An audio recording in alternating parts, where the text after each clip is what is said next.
ወያለው በመጨረሻ መናዘዝ የምትፈልገው ነገር አለ? የመጨረሻ ቃል አሁን እሷን የምንፈልጋት ዋች ከመሞቱ በፊት ዳሽ ነው። በቃ ዳሽ የተዋወቅን አልመሰለኝም አባቴ። እኔ 20 ፕሪሚየር ሊግ በ3 ሻምፒዮንስ ሊግ እያላወቅ የበላው ነኝ አባቴ። በተመጣጠነ ምግብ ነው ያደግኩት። ቻምፒየንስ ሊግ አያውቅም እኮ እያለው ቻምፒየንስ ሊግ ከሚለው የትኛው ፊደል ይቀነስላችሁ? የትኛው ስም የበጠነ ኮሜንት ላይ ቶሎ በል። ጀሞ ከማንቸስተር ዩናይትድ ደጋፊ ከምጣላቸው አንደኛ ነገር የመጨረሻ ክፍታፍ ናቸው። የመጨረሻ ትቧፍ ደጋፊ ምን አይነት ቲም እንደሚደግፍ ቲሙ ምን አይነት አቋም ላይ እንዳለ ማቅ ደንቆሮ ኳስ እንዴት እንደምታዩን አላውቅም። የእውነት ከምን አይነት ቲም ጋር እንደምትጫወቱ ደግሞ አላወቃችሁት። ምን ትልቅ ቲም እንደሚደግፍ ገንድሶ እንደሚጠል በቃ ቻምፒየንስ ሊግ የሚለው ገንድሶ እንደጣለ በቃ ፕሪሚየር ሊግ ላይ በቃ አስጨናቂ ቲም እንደሚደግፍ ቲም አባችሁ አካፋታችሁ ይገብረኛል በጣም የእውነት ምንም እንደማታመጣው ተቋልክ ምንም 9 ዓመት ሞልቷል። ኤሚሬትስ ላይ ሄደ ካሸነፍክ 9 ዓመት እናንተ ምን አባውነ ነው በዚህ አቋም በዚህኛው እየተልከሰከሰ አቋም አርሰናል እንደምታሸንፈው በአርሰናል ጸሎት የመጀመሪያውን ከፈርጉሰን በኋላ የሚገርም አቋም ከሲቲ ጋር አሳየክ። የመጀመሪያ ከፈርጉሰን በኋላ አንተ ግን ምንም አትፈጥርም። 39-0 ስናሸንፋቸው ያገባናት የመጀመሪያዋና ማሪያ ኪዋ ጎል እንደምታዩት እዚህ ጋር አለች ማለት ነው። አይ 39-0 አልተሸነፍንም ካሉ 39ኙንም ጎል ልናመጣላቸው እንችላለን። የአርሰናል ደጋፊዎች ትንሽ ብቻ ነው ማሰብ የሚችሉት ይባል ነበር። አሁን ማጨራሽ ትንሽ ማሰብ ማቆመዋል ማለት ነው። እንዴት ጎል ይገባል 39 ጎል ብሎ ሰው ይጠይቀኛል ብለ ትንሽ እንኳን አታስብም ወንድሜ? የህንድ ፊልም ምናምን ታደርገዋለህ? እኔ ይልቁንስ አንድ የምትገርም ነገር ላስቀምጥልህ ማለት ነው። ከዛ በፊት ግን የእግር ኳስ እንዲሁም የሊቨርፑል ደጋፊ የሆናችሁ ሰዎች ሃይ ሌቭል አንድ ቻሌንጅ ተሰጥቶት ነበር። ይሄን ታች ላይ ያስቀምጥኩላችሁን አካውንት 30 ሺህ ካስገባ 100 ሺህ ብር ይሰጡታል ማለት ነው። አያስገባውም ብለው በማሰብ ስለሆነ እንደዛ ያደረጉት አስገቡትና እናሳይ 100 ሺህ ብር። እኔ እንዳንተ ተረተረቶ ወይም ቀደዳ ሳይሆን አንድ እውነት የሆነች ጎል ላሳይ። እቺ ማለት ነው 8ኛዋ ጎላት። ምናልባት ኳስ መደገፍ ከጀመርክ አንተ ራሱ በእድሜ የምትደርስባት የምታያት ጎላት ተመልከታት። This is young onto his right foot. Stunner! Can you believe that Manchester United have scored 8 goals against Arsenal? Records will be shredded here. እንዲህ ነው መረጃና ማስረጃ እንጂ ተረት ቀደዳ ምናምን። አርሰናል አይጨነቅም ሲጫወት ፍቅር ተጠቦ ተጨንቆ ተወሮ እንደምንም አይደለም የሚያሸንፈው። ከአርሰናል ጋር የሚጫወቱት ተጋጣሚዎች ፈዘው ነው የምታያቸው። አርሰናል ብዙ ሲደናበር አታይም። ሲወጣ ሲገባ ሲሰቃይ አትመለከትም። ቅያሪዎቹ ያማሩ ናቸው። ሮቴሽኑ በጣም የሰመረ ነው። አልቲሜት የማሸነፍ ዓላማውን የሰነቀ ነው። 39-0 ስናሸንፋቸው ያገባናት ተፋቃብ ወያለው አንደኛው ነው። ለምን እዚህ ጋር ይከራያል ብለህ እዚህ ከነፍር ቁጥር አታስቀምጥም? መቼም አይምሮ ባዶ ነው። ቢያንስ ተከራይቶ ገቢ አምጣ። ቤተሰብን እናትን በመጦሪያ እድሜ 39-0 ትላለህ። እንዲህ በአንድ ኮኩም 39 ትናንሽ ማድረግ ነበር። ደዩስ ያለ የአርሰናል ደጋፊው ጀለስ ሚስት አላገባም ብሎ ካስቸገረ አሻማለት፣ ከጎን ክሮስ አድርግለት፣ ከኮርና አንሳለት። ያን ያገባታል። እነዚህ ኮርናሞች ጎል ከኮርና ብቻ ዴው አርሰናል ጨዋታ በጣም ኮርና ሙላ። ሲቲ የሲቲ ደጋፊዎች በስራ ቦታ ስራ እንኳን የላቸው በየትምህርት ቤቱ አጽናኗቸው። የሲቲ ደጋፊዎችን ወያሎቹ ይኸውላችሁ ይህንን ውጤት እስከ እሁድ እየሸለላችሁ ጠብቁን። ከዛ ካሪክ ይነድፋል። ሲቲን እንደነደፈው ሲቲን እንደለከፈው ካሪክ ይለክፋል። ትረጋጋለህ። ምን አይነት እርግማን ምን አይነት ስቃይ ነው። በአመት ባልቀን እንኳን የማይደሰተው ማንቼ ደጋፊ ነው። እንግዲህ ሻሽዬ እኔ ልምከርሽ አትደሰሽ ብሎ ማን ረገመሽ? ያላቅምሽ መሮጥ ምንም አይጠቅምሽ። የሰው ደስታ ማየት ሆኗል እድልሽ። ነገኛን ደስታ ባይንሽ ታያለሽ። ይኸው ያንቺን ደስታ በሌሊት አየሁት።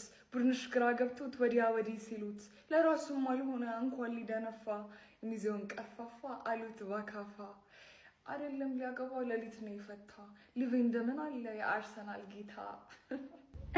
ወግ ነው አሉ ደግሞ ሲዳሩ ማልቀስ። የማንቺ ፍሪታ ምንም እንኳን ሳታፍር አርስዬ ልትከስ። ቆንጂትዬ ታዩ የማያምርብሽን አርፈሽዩ ማንቼን የፈረደብሽን። እሺ ቅምጥሏ ማመንሽ ይገርማል ዋንጫ ማጣትሽ። ማሽቃበጡንማ ማን ነው የሚችልሽ?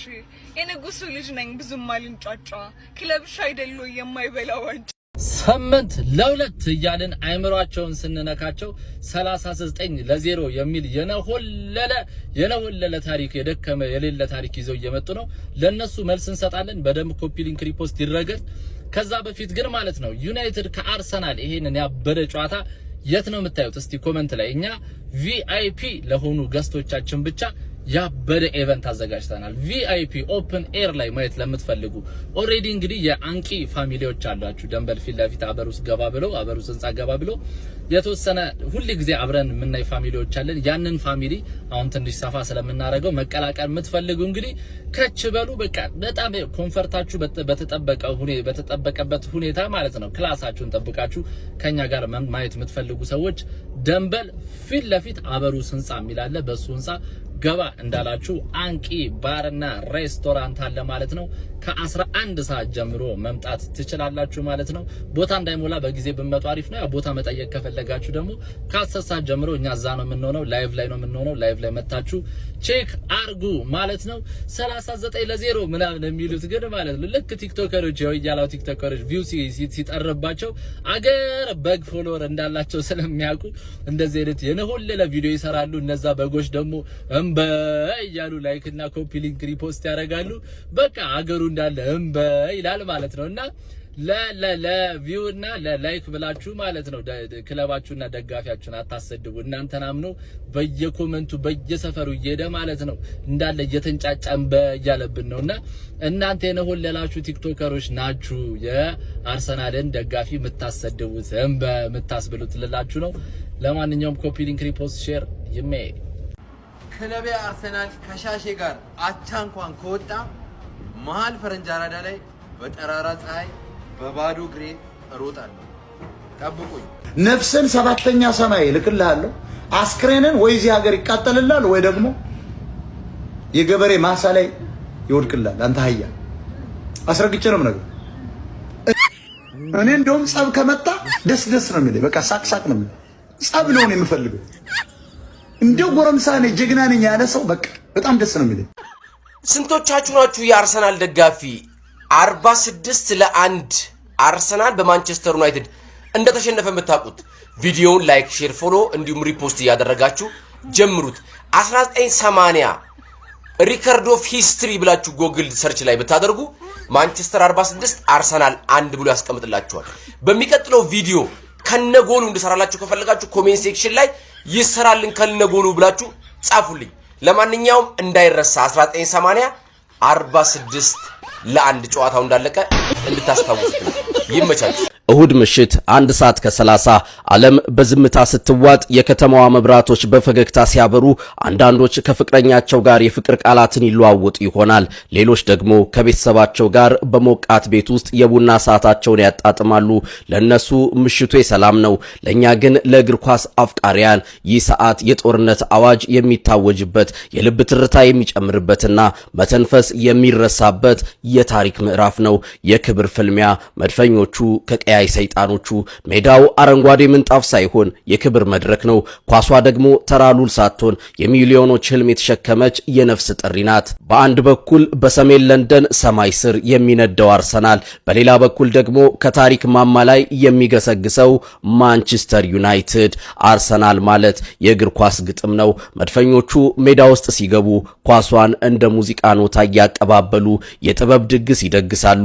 ያ የለንደን ቀይ ማሊያ ትከሻ ላይ ሲያርፍ ተጫዋቾቹ ተራ ሰዎች መሆናቸው ያበቃና የክብር ዘበኞች ይሆናሉ። ኳስን እንደ ፈሳሽ እያቀላጠፉ ተጋጣሚን በጥበብ መረብ ውስጥ እያሰገዱ እግር ኳስ ጥበብ ነው ብለው ለዓለም ይመሰክራሉ። ለነሱ ድል ብቻ ሳይሆን አሸናፊነታቸውም ውበት እንዲኖር ይፈልጋሉ። ዩናይትድ ደግሞ የታሪክ ግርማ ሞገስ ነው። ቀያይ ሰይጣኖቹ ተብለው ሲጠሩ በሜዳው ላይ እንደ እሳት የሚነድ ስሜት ስላላቸው ነው። በሽንፈት አፋፍ ላይ ሆነው ተአምር መስራት፣ በመጨረሻው ሰከንድ ተስፋን ሕያው ማድረግ የዩናይትድ ዲኤንኤ ነው። ያ የክለቡ አርማ ደረታቸው ላይ ሲያርፍ ተጫዋቾቹ ከኋላቸው የሰር አሌክስ ፈርጉሰንን መንፈስና የድሮውን ታላቅነት ይሸከማሉ። ዩናይትድ ማለት የማይበገሩ ስብዕናዎች ስብስብ ነው። ዳኛው ፊሽካቸውን ነፍተው ኳሷ ስትንቀሳቀስ በአንድ ጀንበር ጓደኛሞች ባላንጣ ይሆናሉ። ቤት ውስጥ ያለው ጩኸት ከስታዲየሙ የደጋፊዎች ድምጽ ጋር ይዋሃዳል። መድፈኞቹ ጥይት ሊያርከፈክፉ ሽጉጣቸውን ሲያቀባብሉ፣ ሰይጣኖቹ በገሃነም እሳት ሊፈትኗቸው ወደ ሜዳ ይገባሉ። ይህ ጨዋታ ብቻ አይደለም። ይህ የ90 ደቂቃ የነፍስ ውጊያ ነው። አንዱ ሲወድቅ ሌላው ሲነሳ፣ አንዱ ሲስት ሌላው ሲቆጭ፣ እያንዳንዱ ደቂቃ በደምና በአጥንት ውስጥ የሚያልፍ ስሜት አለው። እሁድ ምሽት 1 ሰዓት ከ30 ዓለም በሁለት ይከፈላል። ግማሹ ሰሜን ለንደንን ቀይ ለማድረግ ይዘምራል፣ ግማሹ ደግሞ የድሮውን ንጉስ ማንቸስተርን ለመመለስ ይተጋል። ለመሆኑ እናንተ በዚህ ድራማዊ ምሽት የየትኛው ወገን ናችሁ? መድፈኛ ወይስ ቀይ ሰይጣን? ማን ያሸንፋልስ ትላላችሁ? አርሰናል ወይስ ማንቸስተር ዩናይትድ? ግምታችሁን አስቀምጡ። የፍልሚያውን መጨረሻ እሁድ ምሽት እናየዋለን። መልካም ጊዜ።